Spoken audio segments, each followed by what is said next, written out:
Okay, it is Friday, May 12th. Another rainy, swampy weekend in Kentucky. But this weekend, we're going to be putting my new QA1 shocks on. Show you everything I got here. Now, these are double adjustable. But anyway, I bought a pair of shocks. I already got one of them assembled right there. And here's the other one I'm going to assemble on video. Got all new adjusters with it, the spring cups, and I bought the whole kit. Also his springs. Here's one of the springs. The other one's in this box here. I'm not going to open it one-handed. And instead of using just a regular spacer, this came with the bearings. And from what I've seen of this one that I put together, those are really, really nice. And I'll show you why I like them after I get this together. Now, the difference between these and my old ones, first of all, they're new and don't leak. This is the reason I'm replacing them. They're leaking. Here's the other one. Here's the driver's side right here. And see, it's wet and dirty. It's leaking a lot. And you can't, I think you can get seals to rebuild them, but I just wanted to order new ones. And let's see, on these adjustments, you got a C for compression and an R for retract. Plus, you turn them to the right towards the plus, and you're increasing the dampening for retract, meaning if I turn it all the way to the left, that's as far as it'll go. I think it has 15 clicks. I haven't counted yet.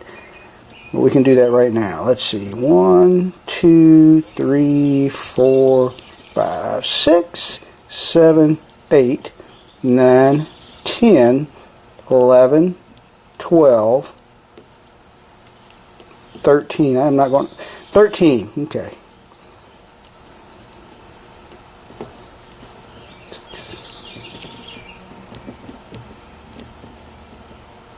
And I didn't like how tight that felt. But anyway, as you increase it, that makes the retracting of the shock stiffer. Same with compression. And I guess the good thing about dual adjustable, double adjustable, is you can increase your compression without increasing the retract, or vice versa. So that's something maybe after I do a little more research I can play with at the track, see if I can improve some things. The car was working pretty darn good till that, if you remember that last race, it was pulling to the left. I'm beginning to wonder if it wasn't because of these leaky shocks, because this one was leaking a lot worse. So could have had something to do with it. That might have been why I had to change it. So let me get this thing on camera on the tripod and we'll put it together. Show you how it goes together. It's pretty easy. Get it on the car and see how it sits. We'll have to adjust some things on the ride height and stuff.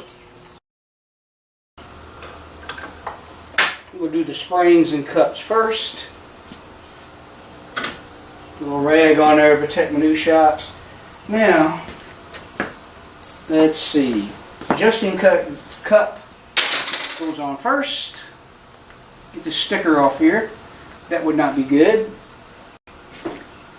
Use a little lacquer thinner to get that glue off the threads. It's not now. If you got old shocks, honestly, I only had one shock leaking, but both of them started leaking after I sprayed the underside of the car down with degreaser and pressure washed it. Then they both started leaking. So I'm thinking these seals don't do very well with solvents. So don't do that. I needed to replace them anyway, but I think I caused the other one to leak by doing it because they seem to leak worse. Just a heads up on that. Alright. Adjusting cup first. That should go like that. There is a step right there. I would say that goes on the bottom. And you're supposed to use some anti-seize. I'm going to put it on the threads of the actual adjusting caps instead of the whole shock, which it's going to spread all the way down the shock. So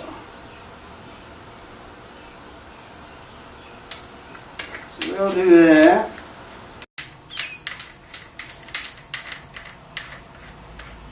I'm going to screw it all the way down, and you'll see why here in a minute.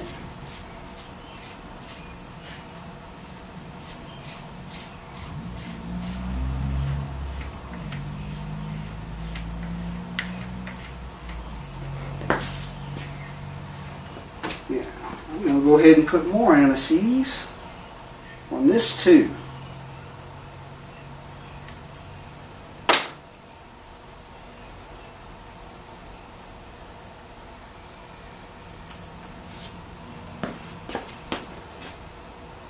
Got your sleeve up because your spring goes over the sleeve.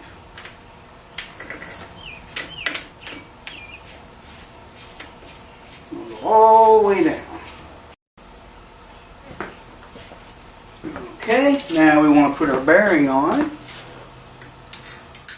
Now I was looking at instructions and they were saying you put a wrench or something up here and a wrench down here and loosen this jam nut and take that off. Put your springs on. Maybe it's because I only run 110-pound springs, but I can just do this. Just like that.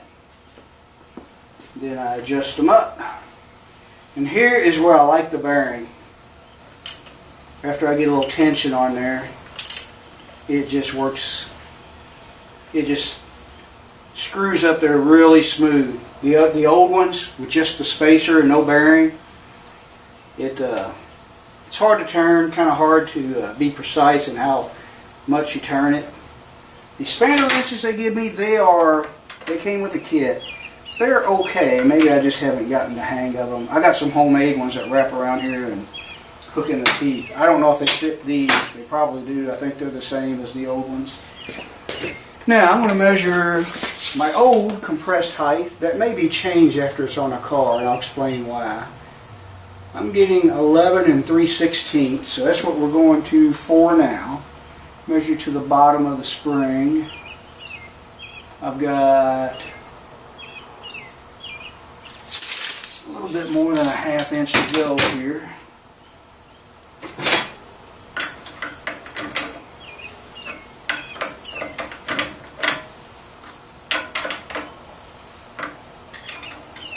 Yeah, that, once you get that spring pressure on there, it's still effortless to turn that spanner nut because of those bearings.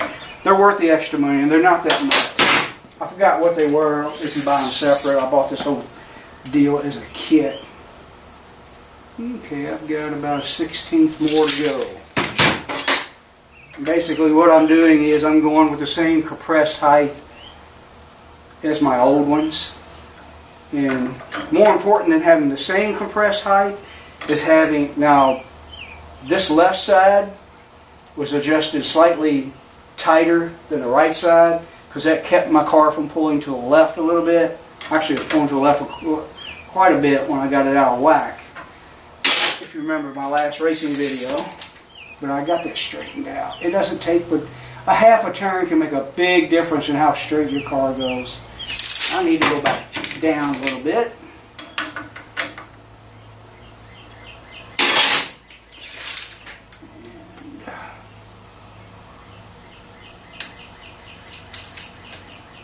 I'm getting, need to go half a turn maybe.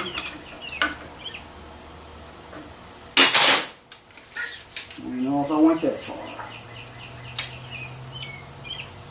Yeah, there's 11 3/16.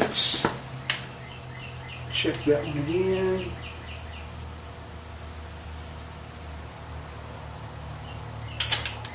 Yeah, about 11 3/16. Oh, it's kind of hard to measure with that thing swinging on me. Yeah, that's what it looks like. So, once you get that desired height, you can tighten this up against it. Now, this part I struggled just a little bit. You're supposed to be able to take one wrench and hold this still so it don't move. I was having trouble doing that. If you just go down here and crank on it, both of them will move. Which can be handy if you're on a car and you want to make a change in your adjustment. You don't really have to break the lock nut loose. They'll both turn on you, but they don't turn easy. Let's see. I like my old ones better. Wrenches, that is.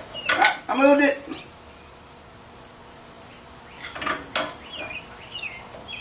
I'm going to get my old wrenches. This one fits the bigger one, that the spring goes directly under the spring, and this one fits the lock nut. And as soon as you find the correct position, that will slide there, and then I can hold it without it popping off. I find some teeth that line up here. Where is it? There we go. That's perfect. And then I can hold it still and just do that. Try to get a little more leverage. I like to get them close together and use the strength of my thumb there. And just lock it up against there. And you can still, actually I don't want to move you. Once you get them locked right, they don't move very easy at all. I guess I can force it, but yeah. Okay, I moved it a little bit. So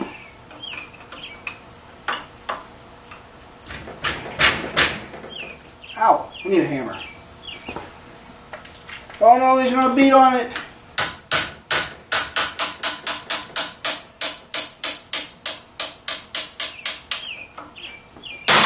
You'd be surprised how far you move them just by barely moving that nut. Just looking closer.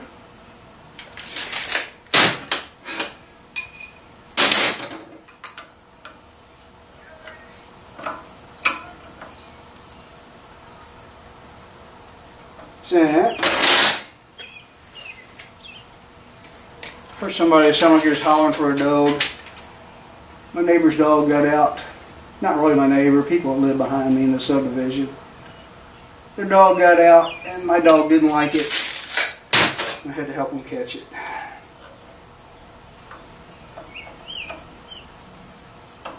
Either that or mine got out. She's so friendly, everybody wants to keep her. There we go. Now, let's try to tighten it up.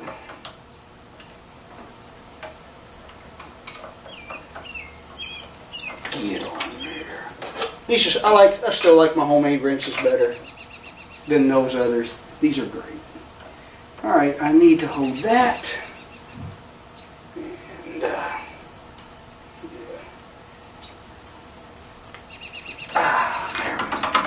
there we go.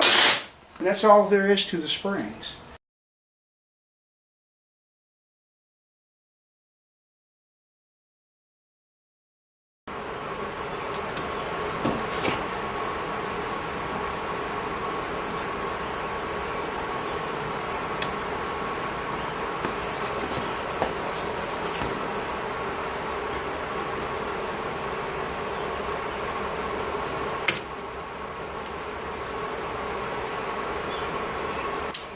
Oh, there it went. There it went. It's in. Thank you for finally cooperating. There it goes. Thing I learned, when you think you got them in,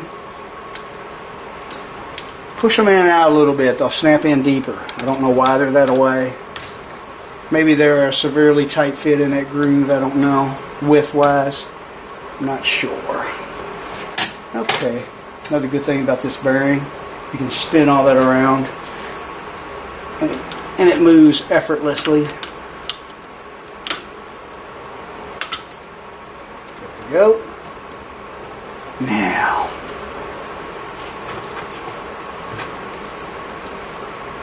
will this one treat me better?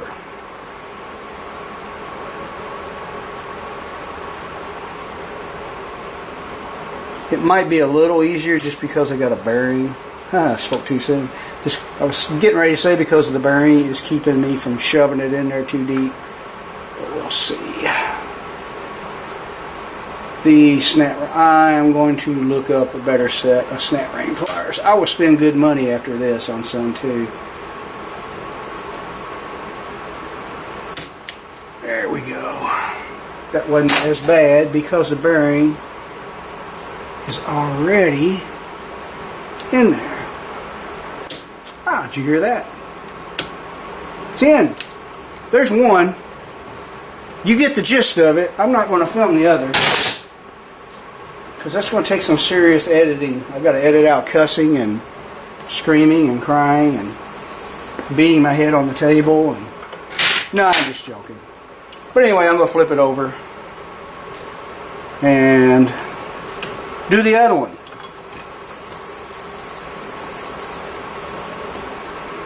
But you get the gist of that. Okay, so my old single adjustable was adjusted 2 clicks towards the positive. 1, 2, and that is as loose as it'll get. And that adjusts the retract and the compress. So, make sure that's as far as it'll go to the left. I'm going to go 1, 2, 1, 2. That's where I'm going to do both of them. And my compression and retract rate should be pretty close to the same as the old ones, not counting the difference between the new and the old. Now, something I noticed, these are both 110 pound springs. I noticed they sent me jag springs in the QA1 kit, but look at the difference here. So I don't know what that's going to do to my ride height. I think my ride height is going to have to be adjusted anyway. As you can see, that says a 110. Those are QA1 110s. My ride height may have to be changed anyway. If I remember, when you put these shocks on and set the car on the ground and all the weights in it, I thought I had my ride height, which is, you measure that from eye to eye, center of it, was 13.5. But this says, with this part number, and these are the 501s, it says 14 to 15 inches ride height, recommended ride height. Shows a fully extended length, and that's what these are, 16 7/8. Fully compressed length from eye to eye, 11 5/8. Same part number. So recommended spring length, well, 12 inch, which they should have given me the correct ones there. So and these are the Promo Stars. So that's what we're going to go with. And I've got my spring heights right now the same as the old ones. We'll see what it's like when I get it on the ground. Ah, there we go. Where's my boat? Stay. There it goes.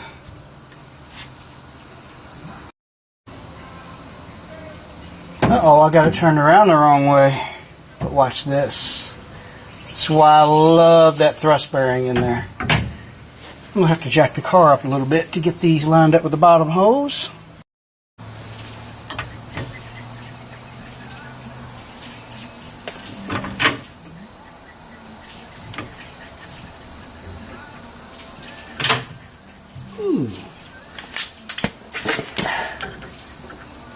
Almost there.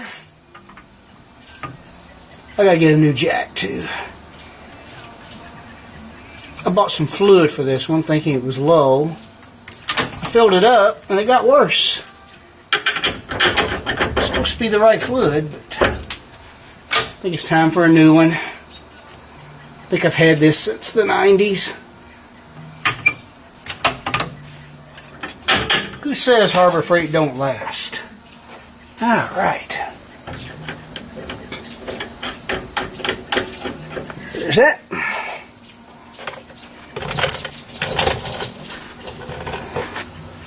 Let's try the other one.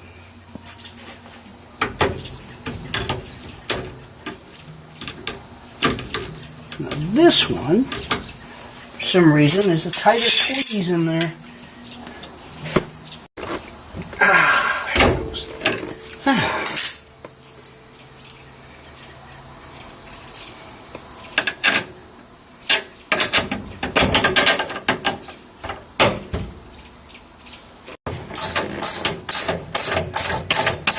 There it goes.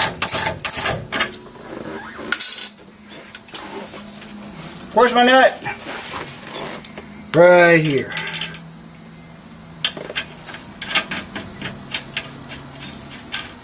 You don't want to see me tighten these, do you? Of course you don't. Okay, it's the next day, and as you can see, which I got it on the ground last night, drive shaft hooked back up, everything hooked back up, but I need to get under there and measure. I already have, actually, but I'm going to show you what I found. Now the ride height looks good. I'm going to show you two things that I'm going to do.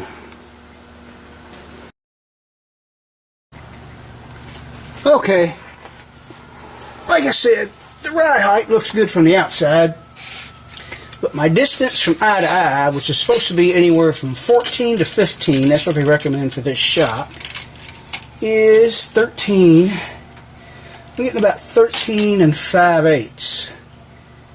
So I'm going to have to screw them up another 3/8 of an inch. Yeah, another 3/8 of an inch, which is going to make the car set even higher, which means that I will have to get this off of here, which means that I will have to take these bolts out of these brackets and lower it probably about a 1/2 inch just to make the car not set too high.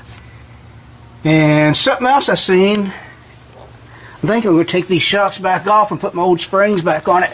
This one looks worse than the other one, but see how that spring's kind of bent in there? Now they're the same weight springs as my old QA1s, but I don't remember my QA1s doing that. So I'm going to put those on, because I'm going to take these off to adjust that. That'll make it easier. I mean, I could adjust these on the car without taking them off, but because some springs look like that, I'm going to be putting even more pressure on them, and that's almost rubbing the threads, and I don't like that. So we're going to see what the other springs look like. They are QA1 springs for these shocks and the old ones. Only difference is these are double adjustable and those are singles. Everything else is the same. So for some reason, even though they're the same weight, the other springs look heavier made. I mean, the coils are closer together, and they did not bow in like this. I think they're a better spring. So I may end up selling these to somebody on eBay. I don't know. So let me get these off and do that. Okay, I did what I said I was going to do, and it's back on the ground, and everything's looking better. It is slightly lower. If you do the math, it should only be 5/16 lower in the rear, because when I adjusted the shocks to get the 14-inch length from eye to eye with the weight of the car on it, that should have raised it 7/16, but if I lower the mounting brackets, these mounting brackets right here, I lower them one hole, and that moves it lower 3/4, and the difference is 5/16. But it looks like it's sitting level now, and I like that. And the old QA1 springs, they look a lot better than those Jag springs. I hate to badmouth anybody's product. Well, actually, I don't care. I will if they don't work. But I'd stay away from them Jag springs, at least for a drag car. Might be okay for a street rod or something. But as you can see, there is a slight bow with all the weight on it, but it's nothing like it was. And these are compressed tighter than I had the Jag springs, so it would have been worse. They probably would have been touchy. So that looks a lot better. So the QA1 springs, if you do this kind of something similar to this, order their springs. I just ordered the whole kit from Jags. You got the QA1 shocks with the Jag springs, and maybe I didn't read the ad fully, but I don't know if it mentioned it in there. So it looks like all we got left to do is to wash this thing up, get the Trino out of the trailer, clean the trailer up, get this in. They're racing today. I didn't think they was going to be able to because of weather, but it looks, even though it's warm and humid and feels like it could storm, there's not much on the radar right now, but that could change real quick as wet, as heavy as this area is. So we'll see. I hope they get to go. and hopefully I'll get to go next weekend. You know, our first time trying it out. Hopefully I got my adjustments right. The left side is almost a full 1/16 tighter than the right side, which is the way I had it. And that's what usually made it go good and straight. We got new slicks. We got a lighter drive shaft, so and the engine's fresh, so we got a lot of variables playing with us. Hopefully it'll run what it should run, maybe a tad bit better than last year. I don't know yet. We'll see. And I got more room for tweaking on those shocks. One thing I was thinking about on those shocks with the double adjustment, where you can adjust the retract stiffness separately from the compression, is that this car, from a video I watched of it launching, the front end didn't stay up all the way down the track, which a lot of that's due to my type of front suspension too. But I'm just wondering if I could have my compression set on the loose side and tighten up the retract, and it might kind of stay squatted a little longer. We'll see. Don't know if that'll help the ET or not. Maybe it will. It makes sense to me. It might plant the tires a little harder after it's rolling out. We'll see. Or it might scare me. I don't know. So I'm going to get this cleaned up and get this thing in the trailer.